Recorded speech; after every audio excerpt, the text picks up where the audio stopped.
Hispanic Heritage Month, The Power of Passion, the story of Isabel Verver, and the Little School of the 400. Have you ever had a moment that changed your life? A moment of frustration, of humiliation that turned into a spark of fire inside you? This is the story of how one young woman's passion, ignited by a single painful experience, launched a movement that changed education forever. This is the story of Isabel Verver. The Fields of Texas and the Invisible Wall. Imagine a world where your language is a barrier, not a bridge. For Mexican-American families in mid-20th century Texas, this was their reality. They were the backbone of the state's agriculture, their hands tirelessly harvesting cotton and sugar beets, yet they faced a constant systemic struggle. They were part of the landscape, but they were treated as outsiders, segregated in schools, discriminated against in housing, and denied a fair shot at a better life. This wasn't just a challenge, it was an invisible wall built by over 100 years of racism and prejudice. This invisible wall was most painful for the children. They walked into classrooms without a word of English, and instead of being met with understanding, they were met with punishment, shame, and failure. They were funneled into remedial classes or humiliated to the point of dropping out altogether, destined to follow in their parents' footsteps of backbreaking farm labor. This cycle of poverty and exclusion seemed unbreakable. For Isabel Verver, born in Ganado, Texas in 1939, this reality was personal. She was a high school student, but she never forgot her own painful first day of school experience as a little girl. She needed to use the restroom, a simple request, but she didn't have the words to ask. The teacher didn't understand, and in a moment of utter helplessness, Isabel had an accident. The humiliation seared itself into her memory. It was a single, devastating moment that could have broken her spirit, but instead it became her turning point. On that very day, Isabel made a promise to herself to learn English, and she did. More than that, she promised herself that no other child would ever have to feel that same shame. At home, Isabel's newfound determination turned her into a bridge between two worlds. She learned English quickly, becoming the voice for her parents at the grocery store, the doctor's office, and parent-teacher meetings. She translated letters and helped her neighbors with forms, carrying the heavy burden of their community's survival on her young shoulders. This responsibility gave her a fierce confidence and a profound understanding of the problem she was born to solve. She knew what it felt like to be ni de aqua, ni de ala, neither fully from here nor there, and she was determined to turn that struggle into something transformative. A vision takes shape meanwhile. In Houston, another remarkable man was building his own legacy. Felix Tijerina, a former busboy who taught himself English by studying restaurant menus, had risen from poverty to become a successful restaurateur and the national president of the League of United Latin American Citizens, LULAC. Tijerina believed that the inability to speak English was the single greatest obstacle facing Mexican Americans. He believed that if children could master English before first grade, they could break the cycle of poverty. In 1957, Tijerina launched a revolutionary program called Escuelita del Aire, or the Little School of the Air. It was a radio program offering 390 short lessons over 13 weeks, aiming to teach preschool-age children a list of 400 essential English words. He secured the cooperation of the Texas governor and funded the program through private donations, including his own. But even with all of his success and influence, the program had a flaw. It lacked the human connection. It fell through, but the idea remained. This is where passion meets opportunity. The courage of a teenager in 1957, a 17-year-old Isabel Verver, a high school junior, read about Tijerina's failed radio program in the Texas Outlook, a teacher's magazine. Unlike the politicians and philanthropists, she didn't see the problem through a lens of policy or charity. She saw it with the fiery clarity of a young woman who had lived it. She saw her own painful childhood and the faces of the children in her community. With the boldness that only true passion can inspire, she found Tijerina's phone number and, with a few persistent phone calls, secured a meeting. When Tijerina arrived in Ganado in his big, beautiful Cadillac, he didn't see an young teenager. He saw himself as a boy, and he saw in Isabel a raw determination fueled by lived experience, the very thing his radio program was missing. He listened as she proposed a radical idea: forget the radio. Create an in-person classroom where children could learn from a teacher, practice words together, and interact. Tijerina was sold. He offered her a job on the spot, a salary of $25 a week. It was a modest sum to him, but a fortune to Isabel's farm worker family.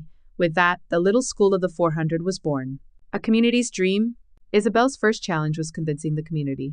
She went door to door, speaking to families and sharing her own story of humiliation and hope. Many parents were skeptical.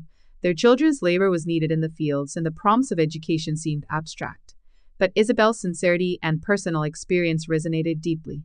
Her first class had only 5 students. Rather than be discouraged, Isabel's passion burned brighter. She decided to hold a community meeting to show what her small class had learned. The families who attended were so astonished by the children's progress that the class grew from 5 to 50 students almost overnight. The momentum was unstoppable. Working with educator Elizabeth Burris, Isabel developed a curriculum focused on the 400 essential English words. But her classroom was different. It wasn't about punishment, it was about empowerment. It was interactive, filled with songs, repetition, and encouragement. She didn't treat Spanish as a barrier to be overcome, but as a bridge to a new language. She created a space where children could feel safe, valued, and proud. Other teachers, such as Geneva Santillana of Edna and Tani Zarado Ganado, also became involved as the program grew. The results were astonishing. At the end of the year, 49 of the 50 children in the program successfully advanced from first to second grade, a rate far above the norm for Spanish-speaking children in Texas. A lasting echo of passion, what began as one teenager's idea in a small classroom in Ganado became a statewide movement. By 1959, there were 13 little schools of the 400 across Texas. Communities organized, parents participated, and children entered school prepared in ways their older siblings never had. The program's success caught the attention of the state legislature, and on June 23, 1958, Texas Governor Price Daniel himself inaugurated the opening of the Sugarland Little School of the 400, calling the program the most important event in the recent history of Texas. In 1960, the program leapt from community initiative to state policy. Tijerina, building on Isabel's model, worked with Texas governor to pass legislation creating a statewide bilingual education program. The law retained the core principles of the little school, teaching essential English words before first grade, using Spanish as a bridge rather than a barrier, engaging parents and communities in the process. That summer, the state hired 614 teachers to serve more than 15,000 students across 135 school districts. By 1961, the program reached 158 districts, 772 teachers, and 80,000 children. The success of the little school reverberated beyond Texas. Its methods influenced the design of Project Head Start, a federal program launched in 1965 under President Lyndon B. Johnson's War on Poverty. Early in his career as a young teacher in Cotella, Texas, Johnson enforced an English-only policy on the playground and in the classroom. This was a Texas law, and Johnson believed that learning English was essential for the children's success in life.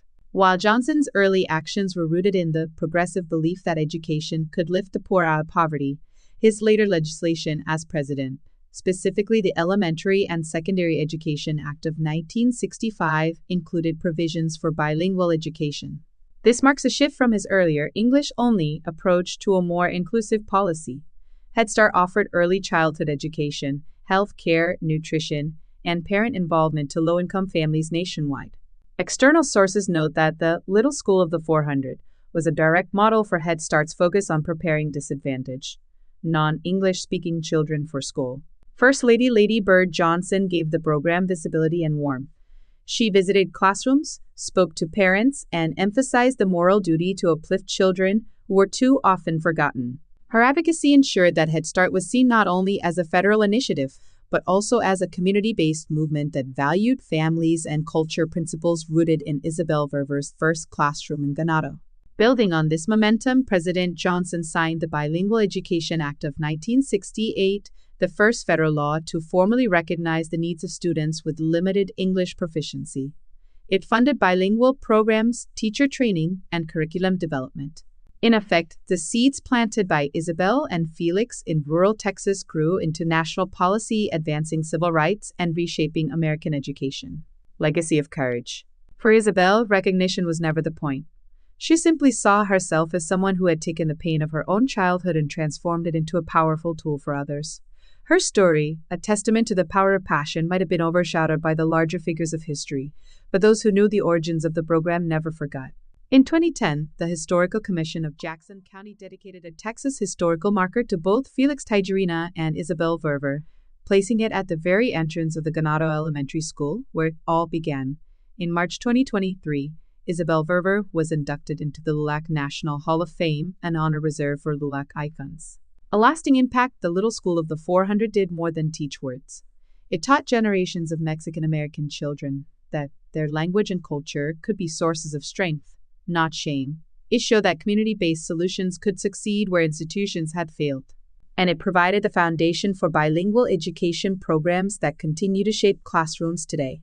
Looking back in an interview, Isabel reflected that when she first began, she had no idea how significant the program would be, echoing the sentiment from the film Field of Dreams. What started in one small classroom went on to touch the lives of millions of children, giving them the chance to dream bigger than the fields their parents had worked. Isabel's story is one of resilience, a farm worker's daughter who turned humiliation into hope, who picked up the phone and called a civil rights leader, and who helped launch a movement that changed education in Texas and beyond. Her journey reminds us that history is often shaped not only by prominent leaders, but also by ordinary individuals with extraordinary determination. In the story of the Little School of the 400, Isabel Verver stands as proof that one voice, spoken with passion and conviction, can echo across generations.